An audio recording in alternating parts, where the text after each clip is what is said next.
Hello everyone, this is Colleen Lemma, Starseed Astrologer and Spiritual Messenger from SacredSoulEmpowerment.com. Here to do your weekly angel card reading for Monday, July 6th through Sunday, July 12th, 2020. For this week's weekly reading, we'll be using the Psychic Tarot deck by John Holland for the main message for everyone. We also have one special message card from the Archangel Oracle deck. That's for everyone. Your special message card, depending on your stone of choice this week, will be coming from the Work Your Light Oracle cards deck by Rebecca Campbell. Just a reminder that we are now into the first full week of July, which is a brand new month and a brand new energy.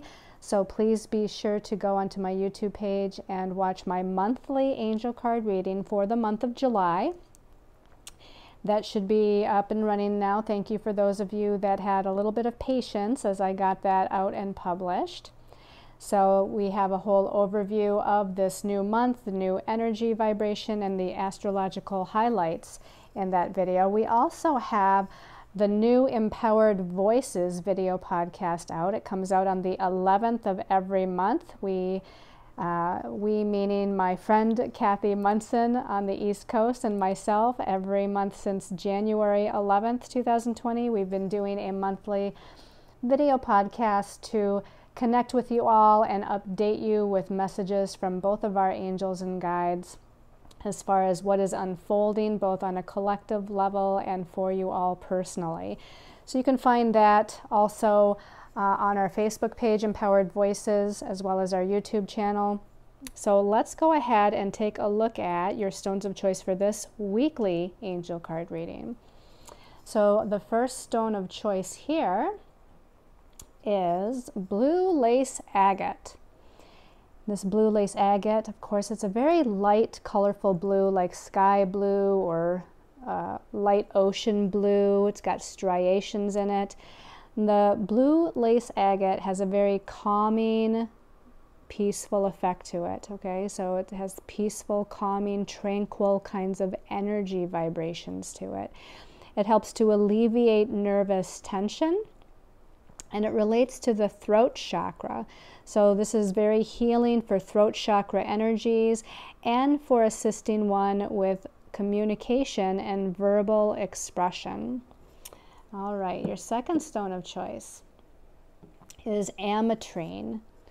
Now, ametrine, I don't know if you can see, I think you can. There's a little bit of gold energy down here. It looks like amethyst. Ametrine is a combination of amethyst and citrine, which is that golden colored energy that you see kind of circulating there in the bottom.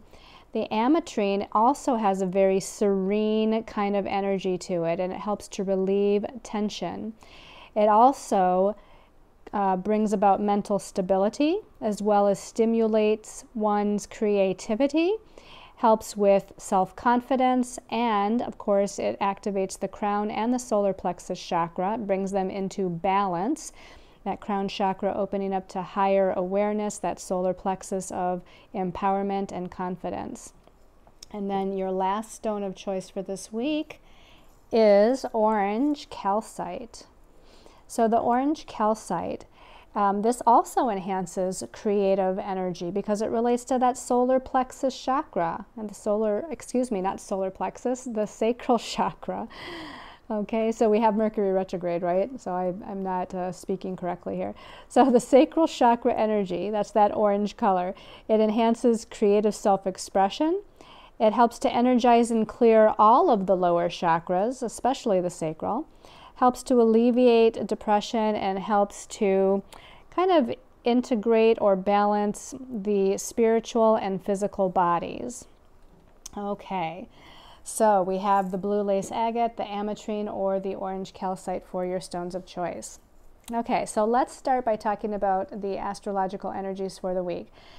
So yes, Mercury is still in retrograde motion, but by the end of the week, it will turn back to direct motion. So it's starting to slow down. Mercury rules our thoughts, it rules our ideas, it rules our communications, it rules all things regarding the mental realm. So hence when Mercury goes retrograde, it kind of messes things up on a communication level, and our thoughts maybe go a little bit fuzzy or haywire depending on what sign it's in. It's right now in the sign of Cancer, which is a very empathic sign. It's an emotional sign. It's a sensitive sign. It's a very intuitive sign, right? The water sign, Cancer, is a nurturing, expressing energy, especially with home and family matters. So Mercury retrograde in Cancer for the rest of this week is bringing up matters of needing to go over communication. It's making sure that we're able to express what we need to express with those that we care about, with those that we're emotionally connected to. Again, home and family matters are highlighted and indicated here. And all week, Mercury is starting to slow down because it's turning back to direct motion at 5 degrees of Cancer on Sunday the 12th at the end of this week. But first, on Tuesday and Wednesday, the 7th and 8th of July, Mercury retrograde in Cancer is challenging Mars, the warrior planet, the planet of energy and action, in Aries. So when that warrior energy connects with that Mercury and that gentle, nurturing, loving sign of Cancer, that sensitive, empathic sign of Cancer, it might bring up some challenging expressions with other people. So our communications are challenged with other people. Our thoughts may be challenged. We might feel frustrated. We might feel a little bit of anger because Mars does rule assertiveness and aggression. So, you know, that physical energy like the warrior, that's what Mars rules. And so it might be bringing up those kinds of feelings and thoughts and emotions within us. But also, too, when we're communicating with other, we might have this fight or flight kind of energy going on. Mars rules that fight or flight. And because he can be a little aggressive or assertive, and that Mercury in Cancer wants to be sensitive and is very intuitive and empathic, again, it might cause some challenging communications in that beginning part of the week.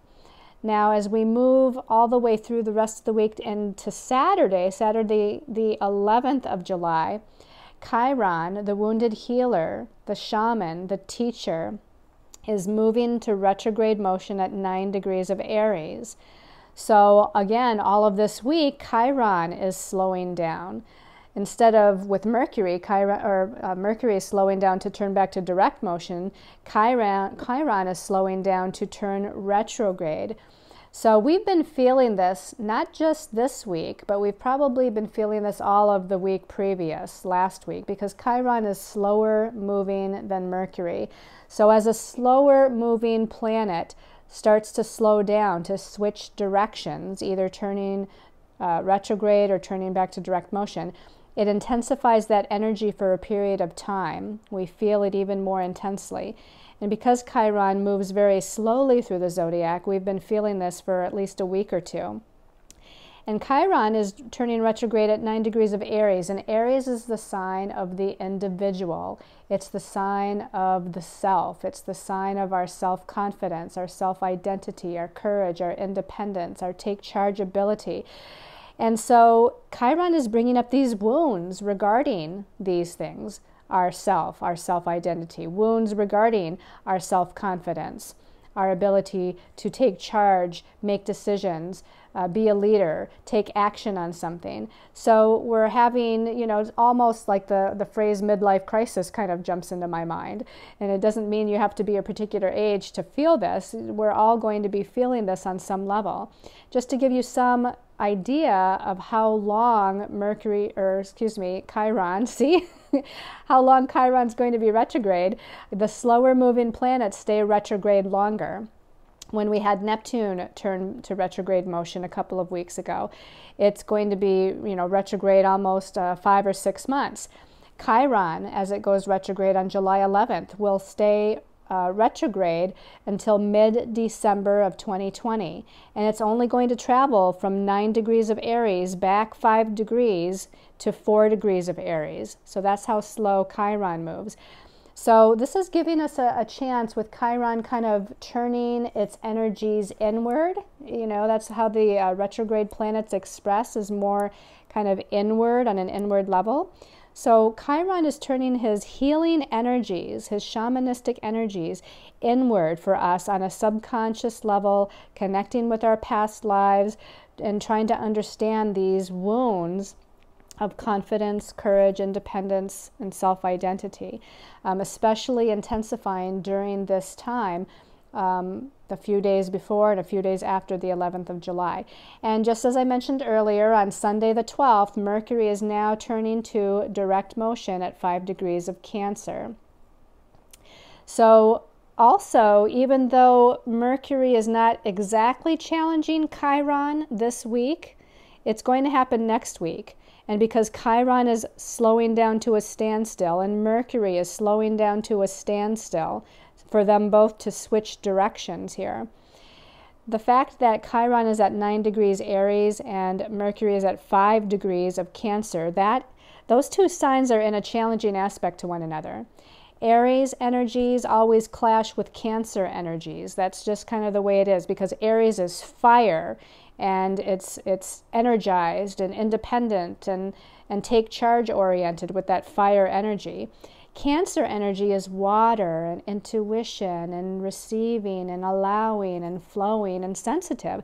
So those two signs in general always kind of challenge each other. And with Mercury slowing down and Chiron slowing down, because they're in close proximity to one another, they are in a challenging aspect, just like on Tuesday and Wednesday when Mercury is challenging Mars. It's challenging Mars exactly to the degree. But Chiron and Mercury are also challenging one another. It's just going to take a few more days for them to come into an exact connection, which I believe is next week. But we're still going to feel that wound coming up. And I mention that because it's bringing up wounds in regards to how we think, how we feel, how we communicate our feelings, both within ourselves and with one another. So that Mercury connection to Mars brings more frustration, more anger, more fighting words kind of thing. And Mercury connecting to Chiron in a challenging way brings up more of these wounds of sensitivity and not feeling, maybe good enough within yourself, not feeling confident enough with moving forward in some way, etc. Also on Sunday the 12th, we have actually a nice positive aspect here. It's the Sun connecting positively with Neptune. Now the Sun is in water sign Cancer, again, loving, nurturing, intuitive, empathic Cancer. Neptune is in water sign Pisces, and that's the ruling sign for Neptune. So Neptune is feeling right at home in his home sign of Pisces, which is the planet of the spiritual realm and the sign that's very spiritual, very psychically sensitive, very connected to the universe, very connected to the angelic realm and the realms beyond this physical realm. So with the Sun coming into connection with Neptune, I feel like our empathic abilities are heightened, our psychic and intuitive abilities are heightened, our healing abilities are heightened, our connection to home and family, because the Sun is in Cancer, which rules home and family, and those people that we're emotionally connected to. And Neptune rules unconditional love and compassion. So I feel like we're going to feel maybe much more connected to those people, the community, the family, those people that we emotionally have a relationship with. We're going to feel more in tune with them. We're going to feel more close to them, more connected. Now, that feels nice after some of the other energies of this week. Not that they're, terrible energies, but they can be a little bit challenging for ourselves and, again, with the communications that we have with other people throughout the week. So let's go ahead and take a look at the messages from our angels and guides and see what they wish to tell us about this week as well. Okay, so we start out with the Eight of Mental. The Eight of Mental is like the Eight of Swords in the traditional tarot, and you can see that there's a person here. They look like they're distraught. They're behind some sort of a gate, or like in a cell, or kind of feeling trapped. And it actually says at the bottom of the card, trapped in fear. Now, the number 8, numerologically speaking, is about confidence, take charge ability, leadership, and empowerment. But the negative side of the 8 is about not owning your power and feeling disempowered. And so on a mental level here, we're feeling very disempowered. We're lacking in our power. Maybe we've given our power away, or maybe, you know, whether it's to a person or a situation, or even to a thought or an emotion or a belief. We may be giving our power away and feeling very trapped or very disempowered or very distraught in some way about what's happening in our lives. Now, that can certainly be Mercury challenging Mars or Mercury challenging Chiron this week for sure. I feel like, you know, with this, it's just a matter of shifting your mental perspective, because this is a mental card. So we have to kind of, you know, it's very difficult when we're in that state, but rising above some of the thoughts that we're having, rising above or transmuting some of the belief systems that we're having, how we're perceiving our situation or perceiving our reality. We need to somehow take our power back from that emotion, that feeling, that person, that situation. We need to feel like we're not trapped, because in fact, you know, just feeling disempowered makes us feel trapped, but we can make a free will decision to change our reality. We can make a different choice. We can, you know, choose a different direction, or we can choose a different thought if that's what it's about.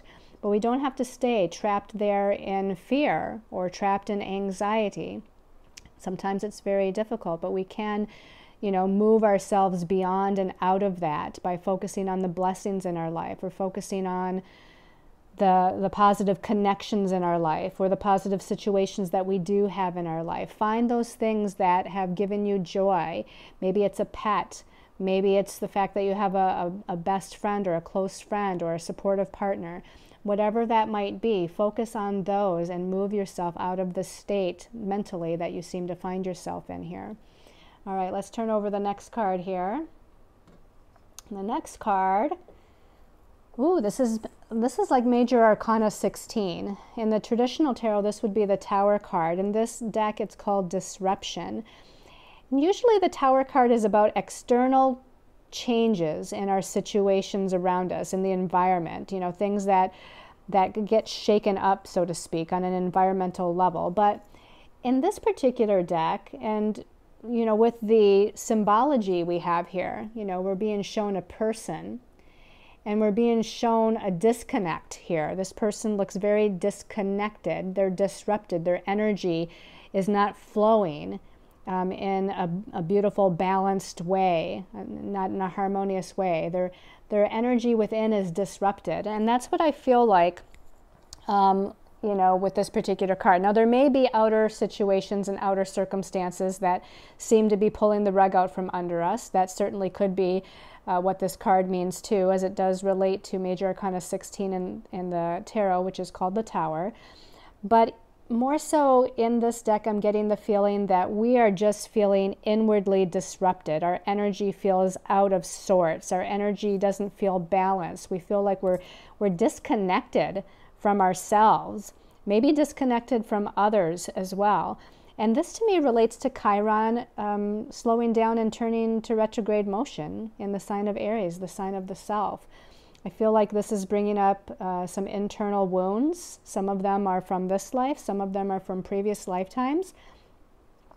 The feeling I get, and with Chiron too, whenever we feel wounded, or those wounds are showing themselves, or we're feeling disconnected, or we're feeling out of sorts, it's in order for healing to take place. Because remember, Chiron is not just the wounded healer, but he's also the shaman. He's also the teacher, the healer, and the shaman. And to me, I feel like, you know, this healing is taking place, that it's almost like our energy is being disrupted so that we can kind of be our energy, our cellular memory, you know, our past life karmic patterns can be dislodged. This is almost like we're being dismantled in some energetic sense, so that old karmic energy can be dislodged, and then we can kind of be put back together again in a more harmonious, balanced way. That's the feeling I get with this card, and that's the feeling I get with Chiron turning retrograde. So if you're feeling again out of sorts, and you're dealing with, you know, some karmic wounds or energies regarding your self-confidence or self-identity or what have you, look at it, shift the perspective and look at it as, okay, the universe, the healers of the light, Reiki masters of the light, those that are assisting us from other dimensions and other realms, it's like taking apart an engine to find out what's wrong with it and why it won't start. And once you figure it out, you then put the engine back together in a better way, in a more whole and harmonious way, so that it does start. And that's kind of what I'm feeling with this disruption card. So look at it as an opportunity for healing here. All right, let's take a look at the last card here for the week. The last card, ooh, good. We have the heart chakra. This is heart chakra energy. And, you know, this kind of feels like to me that Sun in Cancer in a positive connection with Neptune in Pisces, that unconditional love and unconditional compassion, and unconditional support and respect for yourself, towards yourself, from yourself, but also towards others and from others. So this is about being in your heart space, being in the heart chakra. We're all, you know, we're all of our true identity and true aspects of love and healing come from. You know, the truth of who we are is love. That's really what we are, right? It's just that when we get disconnected or disrupted or dismantled, like that disruption card, is when we feel disconnected. This is asking us to reconnect to the heart center, reconnect with the truth of who you are, which is a part of the universe, a child of the universe, which is unconditional love, unconditional peace, unconditional balance, unconditional compassion.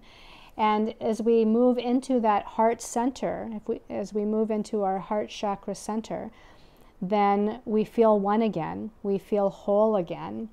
So I feel like this is part of the message of the earlier two cards here of feeling anxious or in fear or disempowered and feeling out of sorts.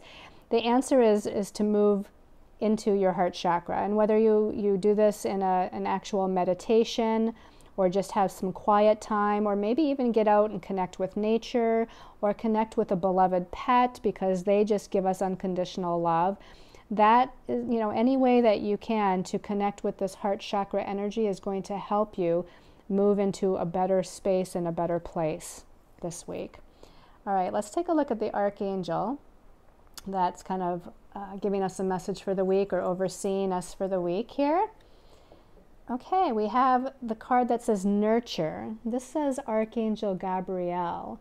As you nurture a child, you nurture your own inner child. Both activities are important for you right now. So definitely connecting with children also helps us be in our heart space, you know, because children are often in their innocence and in their joy and in their happiness.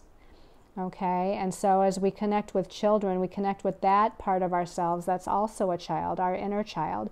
If there's no children in your life, you know, if that's not a part of the message here, then it's definitely having to do with your inner child.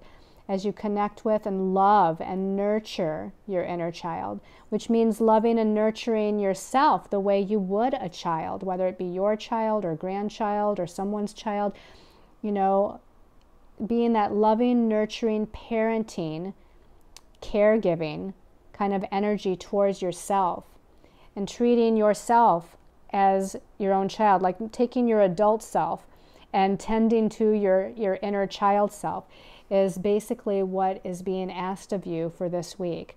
So, you know, we're coming off of that last lunar eclipse, which was last week on July 4th or July 5th, depending on what part of the world you're in. You know, I feel like, you know, we're still coming off of those 3 eclipse energies with change and redirection and some heavy duty, you know, whether it be feelings and emotions or situations and events that are occurring in our lives. And so in order, one of the things to do in order to find our sense of balance again, to find our sense of innocence again, to find a sense of joy and happiness again, is again loving and nurturing the inner child within, bringing healing to that inner child. And the healing could be done by, you know, playing, you know, going out and playing like a child. The healing could be done by getting some healing work, or going and getting a massage, or just going out in nature and lying on the ground or hugging a tree. I mean, there's a lot of ways that we can connect with our inner child. Playing with a pet, a cat, a dog, you know, these things nurture our inner child. So anything you can do to nurture your inner child this week is definitely something indicated here. So let's take a look at a special message card depending on your stone of choice. So for those of you that chose the blue lace agate, message, special message for blue lace agate people, blue lace agate people. Special message for blue lace agate. I kind of open my eyes, and if nothing kind of pops out in my mind or in my eyesight here, I just shuffle a little longer. Blue lace agate. Okay, this one's popping up. Blue lace agate. Warrior woman. Ooh, I like that. So Mars is in Aries. Mars is the warrior, and he's in his home sign of Aries, so definitely warrior woman is indicated here. This says, have you answered your deepest calling? So the warrior woman within you, whether you're male or female, we all have a feminine side, is asking you, have you answered your deepest calling? Your soul is calling you forth for some purpose, some path, some mission, if you will. And that Mars moving into Aries last week is kind of heightening that ability to move forward, to take charge, to make a decision, to create an action, and is, you know, asking us to be that warrior for ourselves, to move forward with confidence, to move forward with self-assuredness towards our purpose, towards our calling. So the first thing you have to do is figure out if you're following your truth. Are you following your passion? Are you listening to your heart? Are you listening to the messages from your higher soul self, or your angels and guides, if you will? And your soul is calling you to do something. Maybe your soul is calling you to make a change. Maybe your soul is calling you to redirect. Maybe your soul is calling you to step into your truth, or into a sense of leadership or more confidence regarding something. So this is something that you want to contemplate this week, is, are you living your truth? Are you following your passion? And are you listening to your soul's deepest calling? Perfect. All right, let's take a look at the special message card for those that chose the Ametrine. Ametrine people, special message for Ametrine. This one on the top is calling my attention. And this says, the crumbling. Ooh, the crumbling. It says, what are you clinging on to? Okay, so the eclipses have already happened. This is about endings and new beginnings. There might be a noticeable crumbling in some sort of situation or event around you that is leading you to a place of needing to make a change. And maybe you're resisting that change. Maybe you're fearing that change. You want to stay in the comfort zone. You want to stay, even if you know that something, someone, a situation, a circumstance, even if you know you're not in the right place and it's not right for you, you know, it's still familiar and it's comfortable. Whereas the unknown is uncomfortable sometimes and a little scary. This sort of feels like the Tower card too. You know, the Tower card usually comes crumbling down, so that secure structure in your life is changing and crumbling, and you're going to have to rebuild or restructure or find a new solid foundation upon which to you know, build yourself. Now, even though we have lightning bolts all around and the dark tower here, we have an opening. So there's an opening here to something beautiful, something new. Look at the field of flowers. Look at there's like a little river back there in the background. It's lush, it's colorful, it's beautiful. So what are you clinging onto? Because there's something much better that's beckoning you. There's something much better that's calling to you, just waiting for you. And all you have to do is let go of what you're clinging to, let go of the old, and walk through this crumbling tower, or walk through the door, so to speak, into this new, lush, new beginning, this wonderful blessing that the universe is trying to guide you to and lead you to. So definitely you want to spend some time on asking your angels and guides and asking the healers of the light to assist you in cutting the cords or pulling the cords and releasing and letting go of what you no longer need to be connected to. It doesn't mean that the thing or the person or the situation is bad necessarily. Maybe it's just not right for you anymore because you're changing and you're evolving, and it's now time to move forward into a new direction. So don't fear it, because it's beautiful, whatever the new thing is. It's going to be a beautiful change and a beautiful blessing if you just release and let go. All right, and then for those of you that chose the orange calcite, special message for orange calcite people. This one's sticking up. Starseed. Oh, I got this card earlier for someone when I was doing a reading. Starseed. It says, what lights you up? What lights you up? A little bit of a similar message as the warrior woman. So you want to ask yourself, are you living your passion? Again, are you living your truth? What is it that lights your soul up, that sets your heart on fire? Are you doing it now? Are you in the career or job that lights you up? Are you in the relationship that lights you up? Are you in the situation that lights you up? Are you living in the city or the state or the country that lights you up? And I'm not suggesting that you need to change any or all of those things this week, but definitely start to contemplate. Again, because of the endings and new beginnings, the completions and initiations of these eclipses, which will last for some weeks to come, you have time. It's Mercury retrograde yet until Sunday this week. So you don't have to make any solid decisions yet, but you can start, just like this woman is sitting next to the ocean. I think she's sitting on a rock here on the shore. She's looking out into the sky here, the beautiful sky. There's a planet up here. It almost looks like Jupiter to me, which is the planet of blessings. She's sitting next to an ocean, which is very peaceful and calming, and she's contemplating, what lights me up? What makes me happy? What gives me joy? What lights the fire of passion within me? What do I want to do? Who do I want to be? Where do I want to go? What do I want to experience?